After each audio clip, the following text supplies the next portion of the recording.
In the dying moments of 1984, a young man quietly slipped away from his parents' Surrey home. He was in a hurry. He had an important call to make, and only an hour to get to London.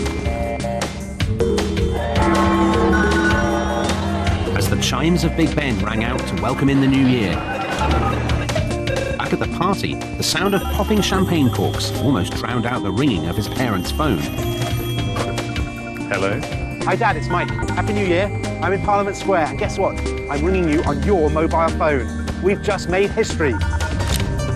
The man making that surprise call was Mike Harrison, the 24-year-old son of Sir Ernest Harrison. And Sir Ernest had just been given the license for Britain's first mobile phone network. This was a mobile phone call to remember. The phone in question was this, the VT1, weighing in at a whopping £11. And the call lasted barely a minute. But what it represented was nothing short of a social and technological revolution. Hello. Hello.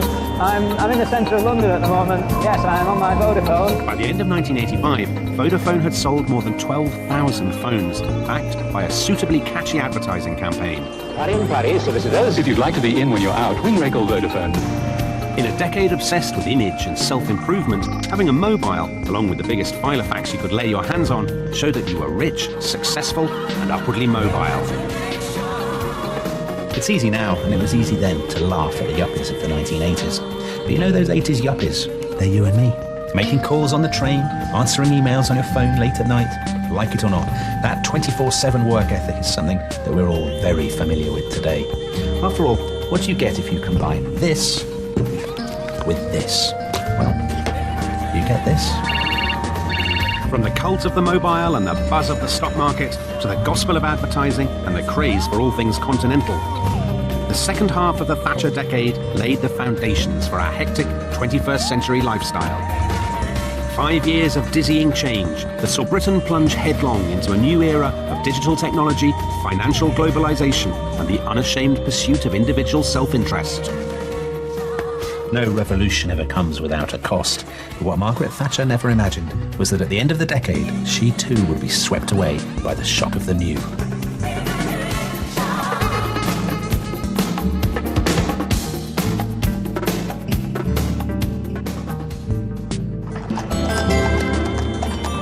At the dawn of the 1980s, Britain had been a very different kind of country. Insular, conservative, and remarkably old-fashioned. A land of rusting heavy industries, owned and run by the state. But Margaret Thatcher had come into office with a blueprint for radical change. She wanted to drag Britain out of the analogue age. And poised to help her drive through those changes was the man who'd taken that very first mobile phone call, Sir Ernest Harrison. Sir Ernest Harrison was exactly Mrs. Thatcher's kind of person, an ambitious, thrusty, self-made man. He'd first seen the potential of the mobile phone years earlier. He was naturally keen to drum up publicity for his new Vodafone network. And so, the very day after his son's New Year's Eve call, he organised a little publicity stunt of his own. To make the first public call on his new gadget, Sir Ernest hired the enormously popular comedian Ernie Wise, and this time he made sure that cameras were on hand to capture the moment. Dressed in 19th century livery, Wise alighted from an old Royal Mail coach at London's St Catherine Dock. The location could hardly have been more appropriate. Once the heart of Britain's colonial trading network, London's docks were now being transformed into a temple to high finance and mass consumerism. Sir Ernest's little stunt had been very cleverly designed to play up the speed and modernity of his new mobile phone network, in stark contrast to the backward and old-fashioned state-run General Post Office, which had controlled Britain's communications for centuries. But his real target was British Telecom. Try again for you.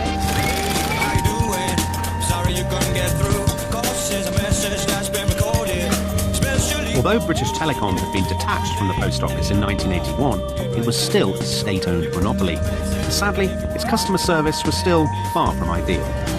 We were cut off today because the exchange in Oxshott had a fault in it again. That's the third time in the last 4 months. Just to have a new phone installed, you often had to wait as long as 6 months. But as 1984 drew to a close, all that was about to change. Now in her second term in office, Mrs. Thatcher had committed herself to a radical programme of privatisation. The first state-owned utility to go under the hammer was British Telecom, and the public reaction could hardly have been more enthusiastic, with 2 million people snapping up shares. But privatisation was more than just a political phenomenon. Its free market ethos even made it into family board games. Not long after BT had been sold off, this came onto the British market. Its name was Polyconomy, the game of the United Kingdom. And believe me, it made Monopoly look positively low rent. Polyconomy is a role-playing game about money and power, where each player is both tycoon and politician. When I was about 12 when my parents bought me this game, and I loved it. I'd just seen the film Wall Street, well, I'd seen the poster, and I rather fancied myself as Shropshire's answer to Gordon Gekko, a thrusting young tycoon cutting a dash through the corridors of power. And as the evenings wore on and my parents started sobbing with boredom, so I built up my mighty empire. British Telecom, British Gas, British Airways, Barclaycard, some life insurance, PG Tips. 6. Still got the old magic. For me, at least, this was all good fun. But to Mrs. Thatcher's critics, it seemed that nothing now was safe from the government's thirst for revenue. Do you have an account with us? Account? No. Oh, you're a shareholder, perhaps? Well, I'm a citizen, if that's what you mean. Citizen? Oh, you mean client? Look, I don't want to sound stupid. I get back to England. I find my car's been stolen. Peter, you've been away? Did you perhaps miss the privatisation of the police force? Next up for sale was British Gas. Oh, glad you're here. This will interest you. And you didn't need to be a stock market player to spot the appeal of the ad campaign. If you see Sid, tell him. What the SID adverts represented was privatisation as a kind of cultural mission, spreading the gospel of popular capitalism. And it worked. By the end of the 1980s, more than 1 in 5 people had bought shares. There were now more British shareholders than there were trade union members. We'd become a nation of SIDs, much to the delight of the Prime Minister herself. Popular capitalism is nothing less than a crusade to enfranchise the many in the economic life of the nation. We Conservatives are returning power to the people.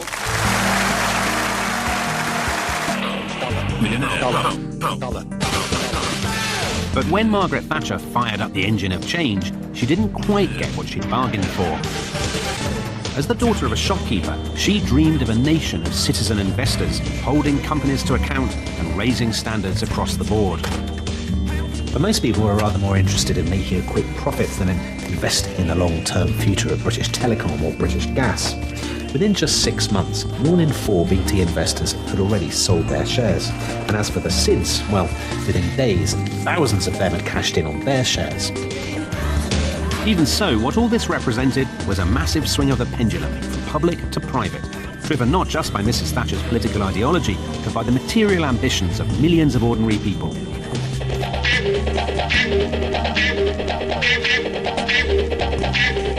By embracing the free market, Mrs. Thatcher hoped to turn back the clock to a lost golden age of thrift and responsibility. In reality, though, she'd handed a golden opportunity to a group of people whose priorities could hardly have been more different. Good evening. For the first time ever on Monday, the buying and selling of stocks and shares will be anyone's game, as a century of financial tradition in the City of London collapses as the Square Mile throws open its doors to greet the world's financiers. Mind the key point. On the 27th of October 1986, Big Bang sent shockwaves through the cosy world of British finance. Out went old family interests run by a narrow old boys network. In came ruthless new American competitors. Out went face-to-face transactions on the old stock exchange floor. In came computer trading in vast new open-plan offices. We often think of the City of London as a strange, closed world of impenetrable mathematical jargon, eye-watering bankers' bonuses, and dodgy financial ethics. But actually, what happened to the city in the late 1980s is exactly what happened to factories and offices all over the country. The end of the closed shop and the old order, the end of the company car and the job for life. And if you want a very simple example of how quickly Britain was changing, then forget what people were doing at their desks. All you need to know is what they had for lunch. In the good old days, city bankers liked to sit down to long lunches in wood-panelled dining rooms, all silver service, Dover sole and spotted dick. But the new American competitors preferred something that was simpler, more convenient, and crucially, much faster. Hello. Morning, sir. Chicken, bacon, avocado, please. Brown bread or white, sir? Brown, please. Brown bread. Do you eat tea or takeaway? Takeaway, please. Lovely. Thank you very much. Bye-bye. Thank you. Bye-bye. If you were one of the old guard, then the prospect of lunch on the run was enough to give you acute indigestion. But if you were one of the young guns, if you could stomach the long hours and competitive cutthroat ethos, if you were hungry for a quick promotion and a whacking great bonus, then the city was the place to be. Wheeling and dealing billions of pounds over the telephone every day. Hard to imagine a more stressful environment. At the heart of this new order were the Essex boys and Essex girls who flooded into the square mile in the last years of the 1980s. Oi, Gary! Gary!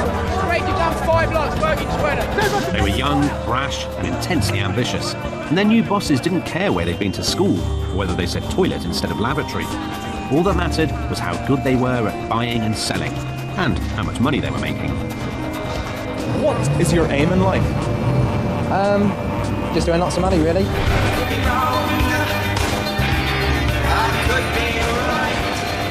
But this wasn't just a question of high finance. The effects of Big Bang rippled out into our popular culture, into the stories we told ourselves about the aspirational chancers who became the new folk heroes of mid-80s Britain. If there's one place that became synonymous with small-scale Thatcherite ambition, then it was here, Peckham in South London, then one of the poorest areas in the country. Because it was here that one local businessman set out on the long march to Millionaires Row. This time next year, we will be millionaires. By the late 1980s, Derek Trotter's efforts to better himself had become a national phenomenon. That is a bit of me. Almost 20 million people, a third of the population, were now regularly tuning in to Only Fools and Horses, and greatly enjoying Del Boy's hapless attempts to embrace the yuppie lifestyle. It's good to unwind, eh? Sorry. After a hard day in the city, it's good to unwind. Can I get you anything? Yes, sir, please, Sir John. Bottle of Beaujolais Nouveau. Yes, sir. A 79. Now, the very same year that Del Boy came over all Gordon Gekko, a rather different sitcom made its first appearance on Channel 4. Now, once again, this was a show set in Peckham, although this time the action revolved around a local barber's shop. And once again, audiences were presented with a hard-working, aspirational character who dreams of getting on and making money. Only this time, there was a difference. Let's just get this straight. Just because I'm black, it doesn't mean to say that I cannot appreciate the finer things in life. And just because I'm black, it equally doesn't mean that I can't have ambition or speak the Queen's English. It wouldn't go down too well if someone came to ask for a loan and I said, "Wow, me can't give you a loan because I man feel is an idiot." What you don't realize is that times are changing and you're not changing with them. There had been plenty of black characters on TV before Desmond's, Channel 4's longest-running sitcom, but no show had ever focused so heavily on Caribbean immigrants' lives at work. This is a barber shop, not a public library. And Desmond's broke new ground in introducing a character we weren't used to seeing on TV, Michael Ambrose, a black assistant bank manager who votes Conservative. I've been thinking, and I've got a bit of capital, and I think perhaps perhaps we can make something out of the shop after all. At the time, the very idea of a middle-class, aspirational black man, what Americans rather excruciatingly called a buppy, struck some viewers as an outlandish novelty. But the really interesting thing about Michael Ambrose wasn't his skin colour. It was the fact that he so perfectly embodied the new mood of the late 1980s, the new emphasis on ambition and self-improvement, on getting ahead and making no apology for it. But not everyone shared Michael Ambrose's faith in Mrs. Thatcher's economic revolution. On a bitterly cold night in April 1988, a wizened old woman made her way along London's South Bank towards Waterloo Station. And what she saw there appalled her. She was used to seeing shantytown poverty in her own country, but she didn't expect to find it in Britain.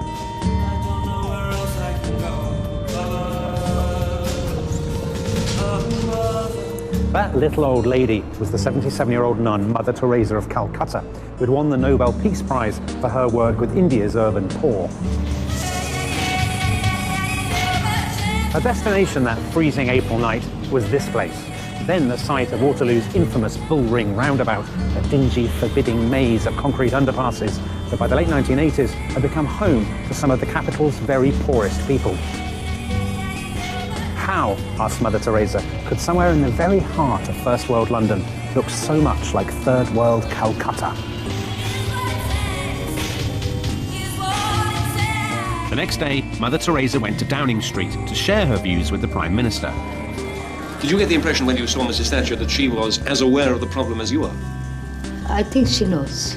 I think she knows. But her attitude is different. My attitude is different. She's a government person, no? She's at the top level. I'm at the service of our people. I'm one of them. Mrs. Thatcher handled her tricky meeting with Mother Teresa with a politician's natural cunning. She had, she said, the greatest respect and affection for Mother Teresa, even if we might disagree with her on one or two things. But it was one of her junior ministers, Sir George Young Baronet, who seemed to confirm all the very worst suspicions about the government's attitude towards the homeless. The homeless, he said, aren't they the sort of people that you step over as you're coming out of the opera?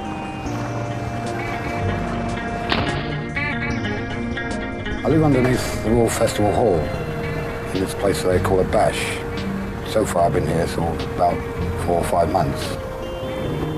I'm not really sure whose fault it is that I'm here, but it's got to be somebody's fault. Some politicians might suggest that it's your fault. Some politicians have got a very nice job and very nice money, probably very nice houses as well. But I think they need to look at homelessness in a more serious way. Today there's a common conception of 80s Britain as a deeply uncaring society, a land ruled by selfish individualism. But I think that's one of those cliches that doesn't quite stand up. You see, whatever you think of the government, most ordinary people weren't selfish individualists at all. In fact, the mid-80s was something of a golden age of popular philanthropy, with millions of us dressing up and doing our bit. Good evening, ladies and gentlemen, and welcome to a night of comic relief. Yes, my name is Griffith Jones. And my name is Mel Smith.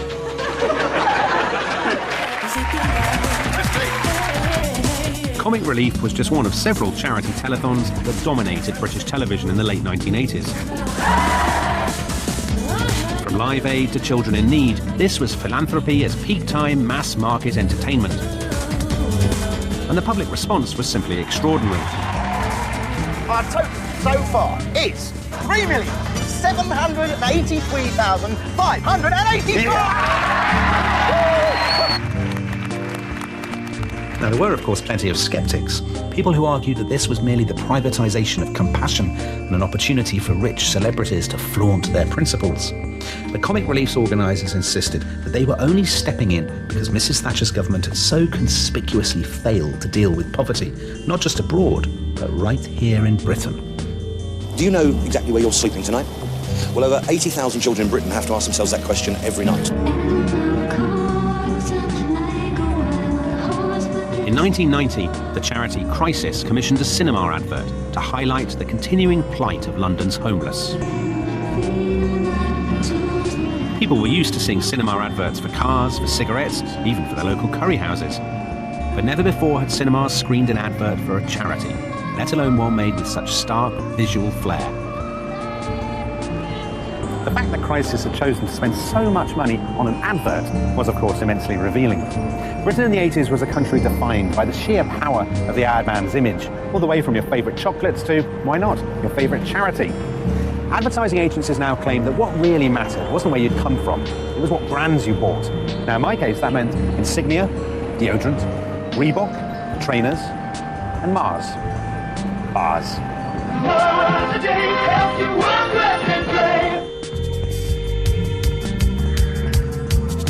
But the most surprising convert to the gospel of advertising was this man, Neil Kinnock. After Labour's catastrophic defeat by Margaret Thatcher in 1983, the party had turned to this affable Welshman as the man to lead them out of the wilderness. At the time, Kinnock was seen as a media-friendly figure, the perfect choice to win over a suspicious press. Do you want a video, Steve? Do you want a walk on the water? Alas, his first PR stunt, only hours before his coronation, was something of a disaster.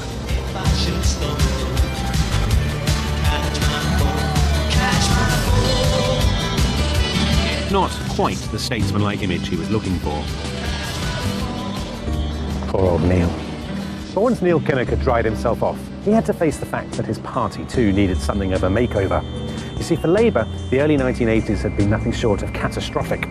Surveys found that the party was seen as irredeemably old-fashioned, as stuck in the smoky, stagnant world of the 1970s, and as horribly out of touch with ambitious young voters. So in the build-up to the next general election in 1987, Kinnock took on two young men who knew all about the power of image. One was a former TV producer called Peter Mandelson. The other was Oscar-winning director Hugh Hudson, who'd made Chariots of Fire. And they designed a campaign to compete with Mrs. Thatcher's famously slick packaging at the hands of the ad men Saatchi and Saatchi. Out went the red flag. In came the red rose. Out went the cheap grey suits. In came smart, dark tailoring, the kind of thing you might wear to work in the city.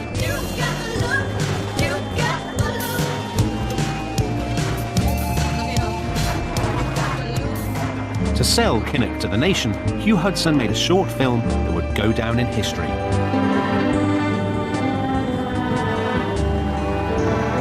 I think that the real privilege of being strong is the power that it gives you to help people who are not strong. The result was the single most celebrated party political broadcast ever made, although perhaps that's not really saying very much. It was nicknamed Kinnock the Movie, and Hugh Hudson shot the opening here on the Great Hall in North Wales.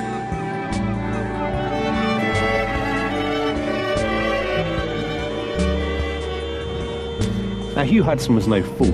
He knew that Neil Kinnock and the sea had an unfortunate history. So Kinnock was firmly installed on a rock under strict instructions not to move. This time, there could be no walking on water. I'm married to a woman of high intelligence and great independence and immense warmth. And I wouldn't want to be married to anybody who didn't have those qualities. Under Hudson's direction, Kinnock gave an Oscar-worthy performance. But not everyone was bowled over. From Hugh Hudson, the maker of Chariots of Fire and Revolution, comes progressive social change, but nothing too radical. Neil Kinnock is Kinnock. A man with an impossible dream. A man with a rather fruity wife. A man with a new advertising agency. Of course, Spitting Image were bang on, because what Kinnock the Movie really represented was the triumph of style over substance. The funny thing about that film, you know, is that for all Hugh Hudson's visual flair, Neil Kinnock only won 31% of the vote in the 1987 election. Even so, I think Kinnock the Movie is enormously revealing, because it shows just how much British politics, even the Labour Party, once so scathing about commercialism and consumerism, had been seduced by the ad man's aesthetic.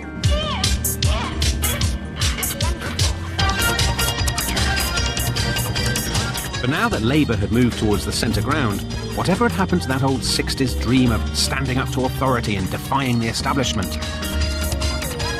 Well, even in late 80s Britain, the flame of youthful rebellion was still alight. All you had to do was head to your local record shop. If you had wandered into one of those record shops in August 1988, then you might well have picked up one of these little flyers. Funnily enough, even though they were freely available, they purported to be exclusive party invitations. Apocalypse Now. Please note, no invite, no entry. Private function. Absolutely no alcohol on sale. No booze? What kind of a party was that? But then in 1988, very few people had heard of acid house parties.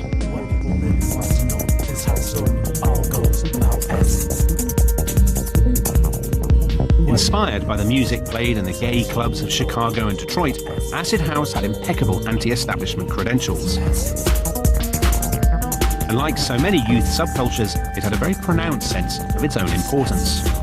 Here, insisted its devotees, was a genuinely egalitarian counterculture, black and white, rich and poor, gay and straight, just like the hippies of the 1960s. Well, sort of. But for many bored and disaffected teenagers growing up in Margaret Thatcher's Britain, rave offered a heady blend of idealism and escapism. Saturday night in South London, hundreds of young people are gathering for the latest craze, an acid house party in a disused warehouse.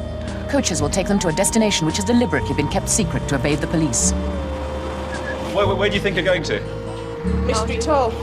We don't know. It's what's mystery. That's the mystery about it. This is acid, man. The man behind the Apocalypse Now party was a young promoter called Tony Colston Hayter. And it was this enterprising young man who turned the underground rave scene into a tabloid phenomenon. Because as well as inviting 3,000 youngsters to his supposedly exclusive party, he also invited an ITN news crew. The one we went to, held in a disused warehouse, 3,000 people turned up. £5 to get in, 3,000 people. It's big money for the organisers. At first, the press treated Acid House as a refreshing change from the traditional weekend booze-up. Britain's best-selling newspaper, The Sun, even came up with a rave-themed cash-in of its own. It's groovy and cool. It's our Acid House T-shirt. Only £5.50, man. But only 5 days later, amid reports of rampant drug-taking, The Sun pulled off a spectacular U-turn. Groovy and cool? Not a bit of it. Evil of ecstasy. Danger drug that is sweeping discos and ruining lives. Acid house music has been described as a sinister and evil cult. One person has died after taking ecstasy, a drug associated with the music. It must affect the brain in some way. Unless it's just the music that does it. All them lights flashing don't do you any good either, do it? I wouldn't even go in the pub where them lights are. Oh, no, they drive you no. mad, don't they? As the moral panic mounted and the police cracked down, rave organisers began to evade the authorities by moving their parties out of the cities and onto the fields and airstrips surrounding the new London orbital, the M25. So, if you're on the way to a rave, you'd set off, and then en route you'd pull over at a petrol station and you'd ring the number on your flyer. And then, and only then, would you be given the last-minute recorded instructions on how to find the party. And then, armed with some suitable refreshments, bottle of water, chewing gum, you get back in your car, swallow a pill. Headache pill, naturally. All those repetitive beats gave me a bit of a headache. Head off into the night in search of your party.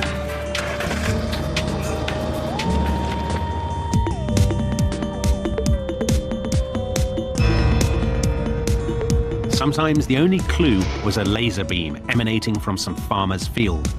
But soon, it really wasn't that hard to find your rave. By the summer of 1989, Tony Colston Hayter's raves, with their state-of-the-art light shows and enormous fun fairs, were attracting some 20,000 paying customers. And now the enterprising mastermind behind these money-spinning raves was invited onto primetime TV, where he proudly championed the cause of a genuine teenage rebellion. There's going to be a rebellion. There is going to be, eventually, the press, the authorities and the government and general society will get the rebellion they want. They want to have that youth. Hold on one second. They want to have... Sadly, neither Jonathan Ross nor his other guest, the music journalist Paul Morley, seemed terribly impressed. Which is being used by the gutter press. Get the hell. Talk seriously. Hey, listen, calm down or they'll be at home putting their good life videos on, all right? You want to... Now, hold it. You do that again, I'm going to thump you, all right? And I'm not joking, so put it down and behave yourself. Thatcher's Britain indeed. Paul Morley had certainly got the measure of Tony Colston Hayter, because in the hands of people like Colston Hayter, acid had been turned into a glossy entrepreneurial product. Teenage hedonism repackaged as pure commercial entertainment. Maggie should be proud of us, Colston Hayter once said. We're a product of her enterprise culture.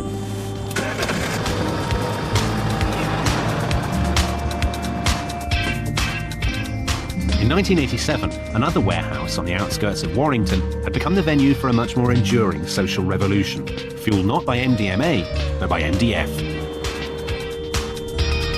The revolution began one bright October morning, spearheaded by a group of young men and women wearing traditional Swedish dress and trembling with nervous anticipation. They really didn't know what was about to hit them. You see, this was the opening of a new superstore that was about to become a fixture of our national life, perhaps the ultimate symbol of our obsession with cheapness, convenience, and home improvement. But at the time, nobody even heard of, well, how did you pronounce it? IKEA? If you thought pronouncing the name was hard, well, just wait until you tried to put together the flat-pack furniture. To Britain's traditional old-fashioned furniture stores, the Swedish invaders represented a mortal challenge. There's a new threat to the sluggish British market. IKEA, the huge Swedish furnishing group, has at last opened in Britain. Its megastore in Warrington dwarfs anything we have here at the moment. IKEA was more than just a retailer, it was a destination in itself. You know, I'm not ashamed to admit that on Saturday afternoons, my brother and I used to persuade our parents to take us to the IKEA in Wednesbury so that we could waste our pocket money on cheap desk equipment that we didn't really need and would never use. So what can IKEA teach us about stimulating the urge for furniture? For one, it hands out 44 million free catalogues every year. Then there's the family atmosphere. Children get red carpet treatment.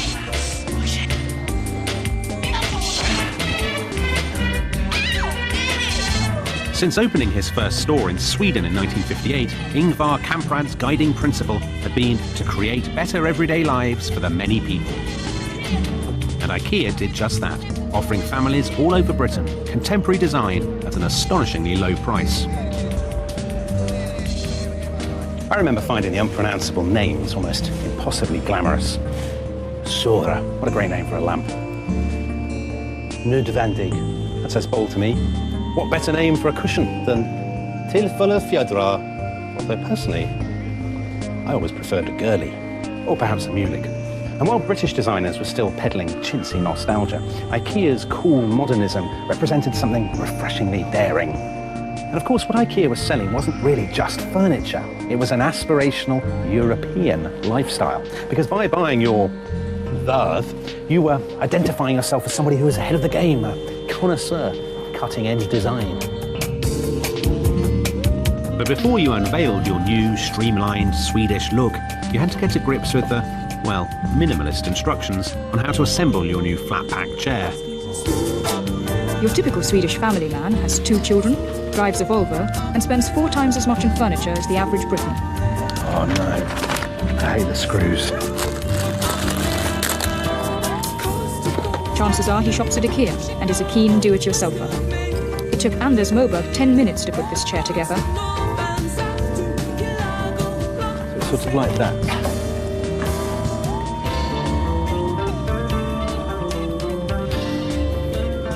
Oh, all my own work. What is love? But IKEA wasn't to everyone's taste. And if there's one person that you can bet would never have been seen dead squatting over a Scandinavian flat pack, it was the Prime Minister. Her decorative style was less European minimalism, more Laura Ashley. Everything is in light pastel shades. Mrs. Thatcher hates dark colours. Chintzy, very British, very understated. And in this, as in so much else, she remained adamant that British was best.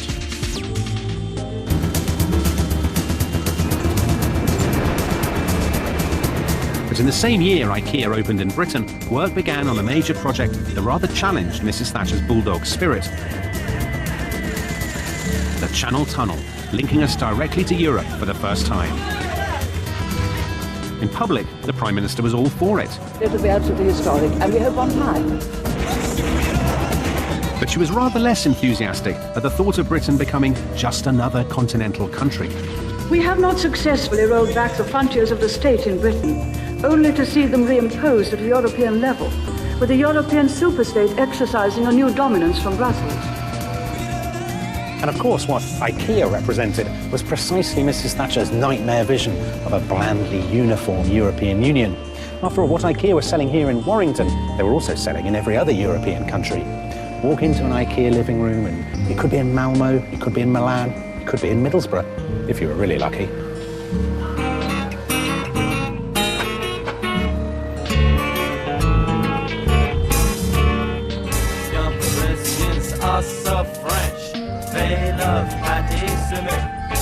But despite Mrs. Thatcher's reservations, European taste was now all the rage.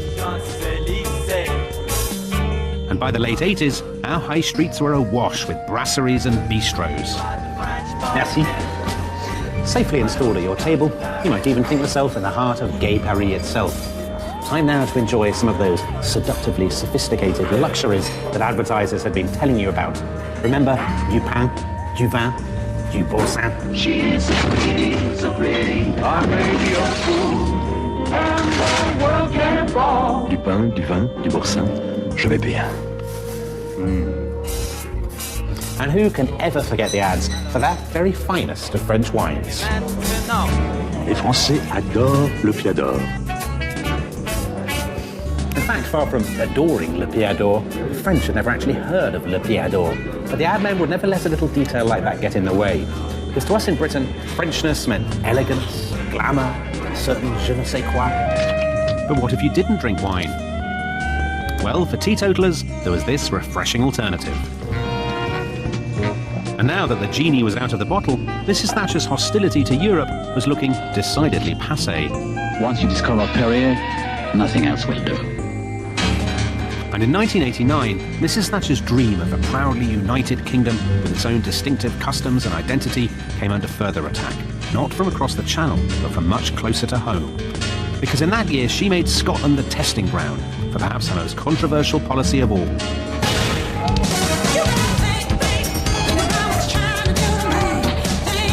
She called it the community charge.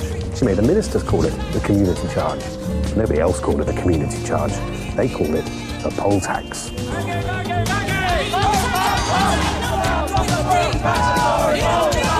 Thousands of people have marched through the centre of Edinburgh to demonstrate against the community charge or poll tax, which comes into effect in Scotland today. Protesters turned out in force to dispel any doubts about the strength of feeling against the community charge in Scotland. 10,000 were expected, nearly double that number came. Never in modern times had any government initiative driven such a wedge between the Westminster political elite and ordinary people in Scotland. Oh, they should have paid it first. Them in the south, where all the money is. I think it's the most terrible tax since the days of William the Bastard. It's a shambles, you know. We shouldn't be paying it at all. The poll tax inflamed Scottish opinion and gave an overnight boost to the Scottish National Party, then a fairly marginal force. And the SNP seized on the protests as a way of whipping up local support. We can't pay, we won't pay, and we must not pay. We can win, we will win, because we must win.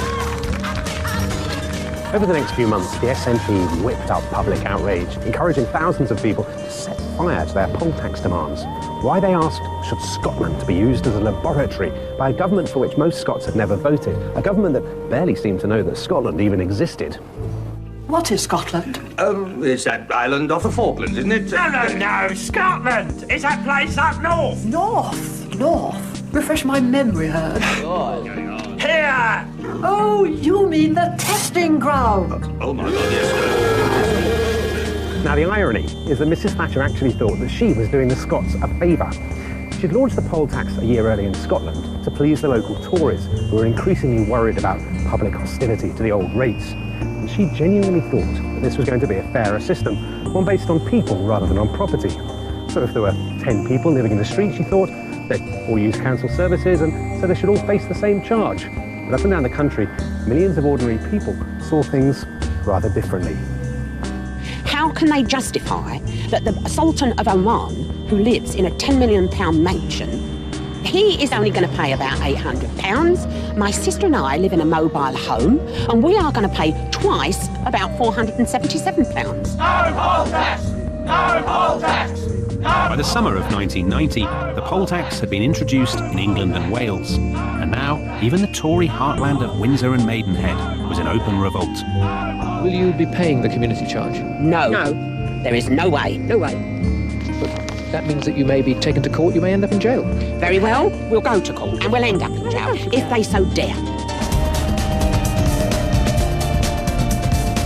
The protests reached a violent climax in Trafalgar Square on the 31st of March 1990. There's been serious rioting in central London. More than 100 people have been injured after a mass demonstration against the poll tax ended in violence. The 80s had seen more than their fair share of urban riots, but nothing like this.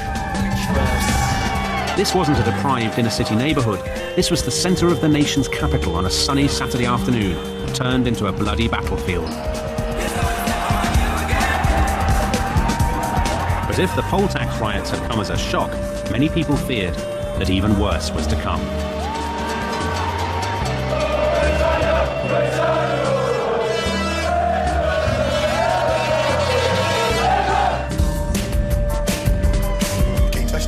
Because only 2 months later, thousands of young Englishmen were on their way to Italy to cheer on their heroes in the 1990 World Cup. England's notorious band of followers on the road again, carrying their own brand of nationalism to a city that has every reason to be wary of those who follow English football. Throughout the 1980s, England's fans had disgraced themselves at one international tournament after another, causing Mrs. Thatcher great embarrassment and turning English football into our most shameful national export. England's walking wounded were back on the training ground today. And as the players prepared for their opening games, the pressure could hardly have been greater, not least from the British press, who treated their early performances with withering scorn. But in the youngest member of the squad, England's manager Bobby Robson had found a rare jewel. Paul Gascoigne, a rough diamond from the industrial northeast. A bit of a clown, but a breath of fresh air in a game that for more than a decade had been blighted by violence.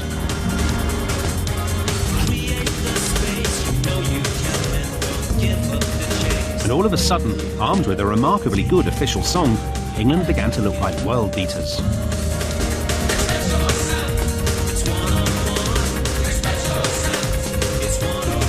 England-Egypt, 1-0.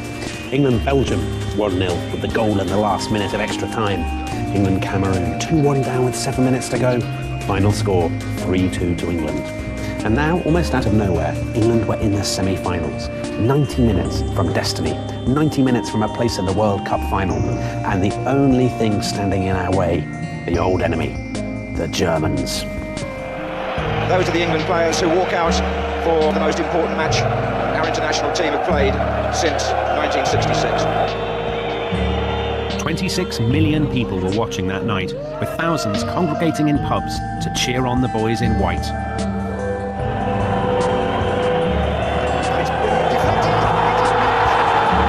The Germans went flukily ahead. England came fighting back. Yes!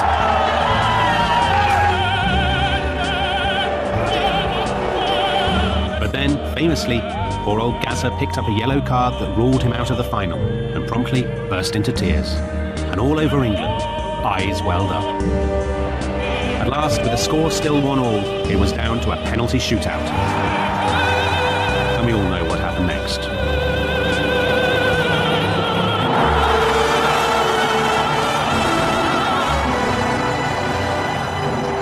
Oddly enough, though, the result of that game hardly mattered, although it certainly didn't feel that way at the time. Because I think that night, the 4th of July 1990, was a transformative moment in our modern cultural history. In one evening, English football threw off its reputation as the game of thugs and hooligans and was reborn as pure spectacle, appealing to young and old, rich and poor, men and women alike. And today, England's Premier League is not just the most watched sporting league anywhere in the world. It's one of our most successful exports of any kind, a gigantic carousel of money and melodrama. By the time the team returned home, disappointed but undaunted, Gazamania was in full swing. But while England's footballers were now national heroes, reborn in the eyes of an adoring public, the Prime Minister's popularity was in freefall. Britain is in serious recession and business confidence is at its lowest level for 10 years, according to the Confederation of British Industry. The mid-80s boom had long since burst. The economy was sliding into recession and the poll tax had eaten away at Mrs. Thatcher's support. And to make matters worse, the lady herself seemed to be turning into her spitting image puppet. We have become a grandmother of a grandson called Michael. Nothing lasts forever. And now her fall from grace became the premise of one of the most gripping TV dramas of the decade. Even the longest, the most glittering reign must come to an end someday. House of Cards was written by Michael Dobbs, who'd previously been a special advisor for Mrs. Thatcher, and the audience loved it. No TV drama had ever exposed with such relish the medieval intrigue and Byzantine backstabbing at the heart of the Palace of Westminster, or what the real Prime Minister called the treachery and hypocrisy of her assassins. And certainly no drama has ever been better timed, because at exactly the moment that the first episode went out, Mrs. Thatcher's own ministers were sharpening their knives to strike. The crucial fault line was Europe. For by now, Mrs. Thatcher was making no secret of her hostility to European integration. The President of the Commission, Mr. Delors, said at press conference the other day that he wanted the European Parliament to be the democratic body of the community, he wanted the Commission to be the executive, and he wanted the Council of Ministers to be the Senate. No, no, no. 2 days later, Sir Geoffrey Howe, previously her most loyal associate, walked out in protest. And in his resignation speech, Sir Geoffrey delivered a devastating blow. The tragedy is, and it is for me personally, for my party, for our whole people, and for my right honourable friend herself, a very real tragedy. The Prime Minister's perceived attitude towards Europe is running increasingly serious risks for the future of our nation. Margaret Thatcher had always defined herself through conflict, but the end came not on a political battlefield, but in the dead of night, behind the walls of the bunker, as one by one her assassins trooped in to see her. Many of them had agreed their line beforehand. She'd been a great Prime Minister, they said. Of course they'd support her, but she couldn't win. Better to go now, to fall on her sword. It was treachery, she said later, with a smile on its face. Mrs. Thatcher's years of power are over. She resigns to make way for a Conservative leader. Ladies and gentlemen, we're leaving Downing Street for the last time after 11.5 wonderful years, and we're very happy that we leave the United Kingdom in a very, very much better state than when we came here 11.5 years ago. There were tears in Mrs. Thatcher's eyes when she left Number 10. Gaza, the Iron Lady, had been quite a year for public sobbing. But the truth is that Britain at the end of the 1980s really wasn't the country that Mrs. Thatcher had set out to build more than a decade earlier. She sought to unleash our entrepreneurial spirit, but she saw us plunge into a dizzying whirl of financial speculation. She talked of restoring Victorian values, but she saw a generation seduced by hedonist individualism. And she tried to hold back the tide of European integration, only to see us embrace all things continental like never before.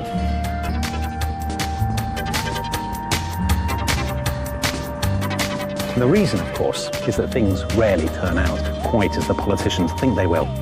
Now, it's true that no other Prime Minister has ever left an imprint quite like Margaret Thatcher, and certainly none has ever been so controversial. And perhaps I should put my cards on the table.